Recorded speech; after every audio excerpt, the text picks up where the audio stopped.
ध्यान रहे अपनी दुख की चर्चा मत करो, उससे क्या प्रयोजन।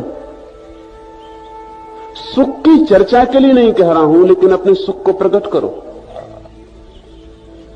दुख को एकांत में विसर्जित कर दो, द्वार दरवाजे बंद कर लो, हृदय पूर्वक रो लो,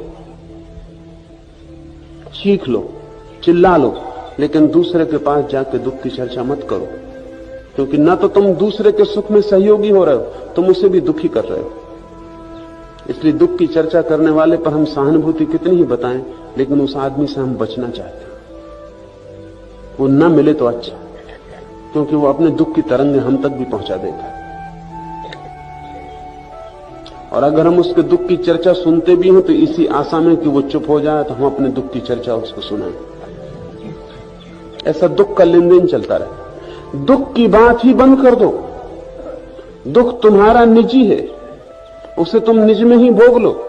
दबाने को नहीं कह रहा हूं, उसे प्रकट तो जरूर करो, लेकिन शून्य आकाश में, जहां वो किसी की भी छाती पर बोझ नहीं बनेगा। और दुख बता के सहानुभूति मत मांगो, ये भिखमंगापन। अकेले में छोड़ दो, दुख को विसर्जित कर दो, और जब भी कोई तुम्हारे पास हो तो तुम्हारे भीतर जो सुख की स्मृति है उसको ऊपर ले आओ।